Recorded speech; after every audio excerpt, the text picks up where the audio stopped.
नमस्कार दोस्तों। वो कहते हैं ना, जब इरादा बना लिया ऊंची उड़ान का, फिर देखना फिजूल है कद आसमान का। मैं आप सभी लोगों का तहे दिल से टारगेट इलेक्ट्रीशियन NSQF में स्वागत करता हूं। दोस्तों, आज मैं आप लोगों के लिए एक नया कोर्स लेके आया हूं जो कि है ITI इलेक्ट्रीशियन ट्रेड में। इसमें मैं आपको फुल सिलेबस कवर करूंगा जो कि 2 साल का होता है, जिसमें मैं फोकस करूंगा थियरी प्लस ऑब्जेक्टिव। यह कोर्स उन लोगों के लिए काफ़ी बेनिफिशियल होगा जिन्होंने पहले ITI कर रखी है या फिर जो अभी ITI कर रहे हैं, क्योंकि मैं थियरी को कॉन्सेप्चुअली समझाऊंगा। उसके बाद मैं ऑब्जेक्टिव को भी बेहतरीन तरीके से करवाऊंगा। चलिए आइए, हम अगर आप ITI इलेक्ट्रीशियन से ITI करते हैं तो फिर आपके अवसर्स क्या बनते हैं उस पर डिस्कस करते हैं। देखिए, अवसर तो बहुत बेहतरीन होते हैं। जैसे आप प्राइवेट सेक्टर में जा सकते हैं, गवर्नमेंट सेक्टर्स में जा सकते हैं। आइए हम इनको बारीकी से देखते हैं कि हमारे लिए कौन सा अवसर अच्छा होगा। देखिए, अगर आप ITI इलेक्ट्रीशियन में कोर्स करते हैं तो आपके लिए सरकारी नौकरी का बहुत अच्छा अवसर बनता है। उसके बाद आप शिक्षा क्षेत्र में और भी अपनी एजुकेशन को बढ़ा सकते हैं, और जो है कि आप प्राइवेट सेक्टर में भी जा सकते हैं। जैसे कि प्राइवेट कंपनीज़ में आप नौकरियों का सुनहरा अवसर देख सकते हैं, जिसमें सैलरी बहुत अच्छी होती हैं। उसके बाद आप चाहें तो अपना खुद का रोजगार शुरू कर सकते हैं, जिसको रोजगार बोलते हैं सेल्फ एम्प्लॉयमेंट।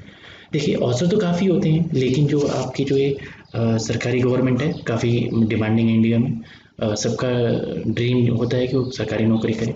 उसके अलावा आप चाहें तो अपने एजुकेशन को भी बढ़ा सकते हैं, जैसे कि BTech MTech या फिर आप डिप्लोमा कर सकते हैं। स्वरोजगार में आप प्राइवेट कंपनीज़ में अच्छी बड़ी बड़ी सिटीज़ में जाके रह के अपना जीवन यापन कर सकते हैं। बहुत अच्छे सुनहरे अवसर होते हैं। आप खुद का बिजनेस भी स्टार्ट कर सकते हैं। बेसिकली इन्हीं चारों फील्ड को मैं बहुत बारीकी से डिस्कस करने वाला हूँ। चलिए आगे देखते हैं। सरकारी नौकरियों में 2 तरह की नौकरियाँ होती है। केंद्र सरकार के द्वारा मिलती है, एक राज्य सरकार के द्वारा मिलती है। जो केंद्र सरकार के द्वारा मिलती है नौकरियाँ, उसमें जो रेलवे है बहुत डिमांडिंग होता है, क्योंकि इसमें आप टेक्नीशियन पोस्ट पे जाते हैं और सैलरी अच्छी होती है और वेलफेयर बहुत अच्छी मिलती है, फैसिलिटीज़ बहुत अच्छी मिलती हैं। उसके बाद NTPC जो कि पावर जनरेशन काम करती है, वहाँ भी आप एज ए टेक्नीशियन काम कर सकते हैं। और जो पावर ग्रिड है, या फिर एक जगह से दूसरी जगह लाने के लिए पावर ग्रिड काम करती है, आपने नाम सुना होगा।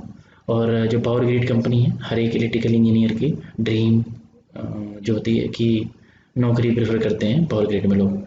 राज्य सरकार जो होती है, स्टेट गवर्नमेंट में आप बिजली विभाग ले सकते हैं, बिजली विभाग में जा सकते हैं। आप लाइनमैन के पोस्ट पे यहाँ पे कार्यरत हो सकते हैं अपने जीवन में, अपने घर के पास में।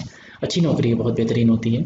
उसके बाद आप सिंचाई डिपार्टमेंट में नलकूप जो होते हैं उसमें आप जा सकते हैं। वहाँ पे क्या होता है कि मोटर्स के रख रखाव या फिर उनमें अगर कोई फॉल्ट आता है तो उनको सही करने के लिए इलेक्ट्रीशियन ट्रेड के टेक्नीशियन को रखा जाता है। उसके बाद जो आता है ITI में अनुदेशक जो होता है, इंस्ट्रक्टर बोलते हैं। जैसे आपको आपके कॉलेज में टीचर पढ़ाते हैं, उसी तरह वही अनुदेशक होते हैं, वो भी आप अचीव कर सकते हैं। चलिए आगे शिक्षा क्षेत्र देखते हैं। शिक्षा क्षेत्र में आप अपनी शिक्षा को और आगे बढ़ा सकते हैं। इसमें मोस्ट प्रेफर जो होता है डिप्लोमा होता है, क्योंकि डिप्लोमा का कोर्स बस 2 साल का रह जाता है। एक साल का आपको एक साल का रिलैक्सेशन मिल जाता है आपको। 2 ही साल में आपको डिप्लोमा कंप्लीट हो जाती है। अब BTech भी कर सकते हैं, अपनी एजुकेशन को और आगे बढ़ा सकते हैं। NSE जो होता है नेशनल अप्रेंटिस सर्टिफिकेट। 1 ईयर का कोर्स होता है। आप इंडिया के टॉप मोस्ट जो कंपनीज़ हैं वहाँ से कर सकते हैं।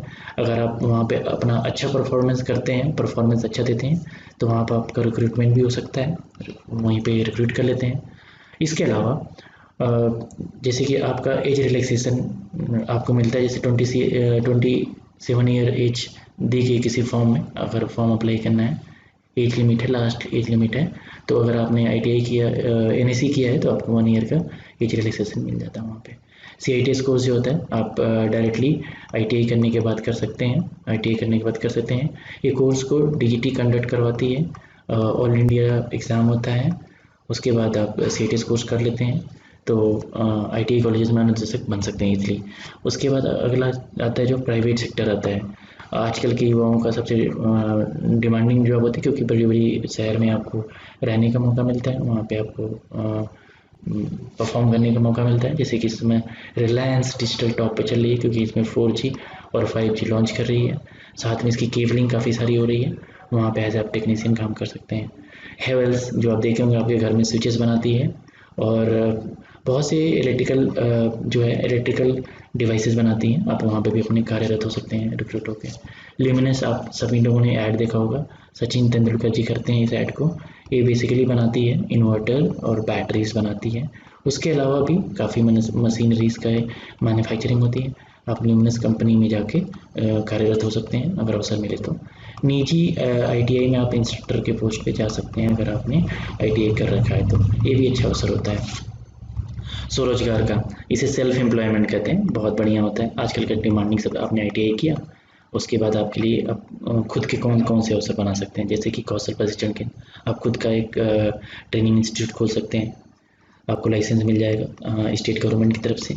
उसके बाद आप चाहे तो बिजनेस भी कर सकते हैं कोई अपना, जैसे कि आपको सारे डिवाइसेस के बारे में पता चल गया है ITI में, आप उन डिवाइसेस के बारे में पूरा स्पेसिफिकेशन आपको पता है, तो आप उनका होलसेल का भी शोरूम खोल सकते हैं, या फिर डिस्ट्रीब्यूटर बन सकते हैं आप होलसेल के।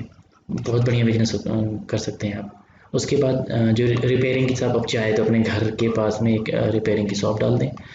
सभी आज के ज़माने में हर एक घर में लोग इलेक्ट्रिकल जो है डिवाइसेस यूज़ करते हैं, उनमें खराबियाँ आती हैं, आपके यहाँ आएंगे, रिपेयरिंग करवाएंगे और आपको अच्छे अवसर मिलेंगे। दोस्तों, मैं बताना चाहूँगा कि जो है कि जो ITI ये हो रहा है NSQF लेवल 5 पे चल रहा है। इसमें क्या हो गया कि पहले क्या होता था कि 6 मंथ्स के सेमेस्टर होते थे, 4 सेमेस्टर होते थे ओवरऑल, 2 साल में आपका ITI कंप्लीट होता था। लेकिन अब क्या हो गया राइट नाउ ये हो गया है कि ये जो है ईयरली एग्ज़ाम होंगे आपके, 2 ही एग्ज़ाम होंगे, 1 ईयर के 2 एग्ज़ाम होंगे। और जो NSQF लेवल में थोड़ा सा टेक्निकल पोर्शन और कंसेप्चुअल पोर्शन को बढ़ा दिया गया है, उन सबको मैं डिस्कस करूँगा नेक्स्ट लेक्चर में। हम जो है कि ITI की सिलेबस को बहुत बारीकी से बताऊँगा कि हमें पढ़ना क्या क्या है और कैसे पढ़ना है, उस पर डिस्कस करेंगे। तब तक के लिए bye bye, thanks for watching.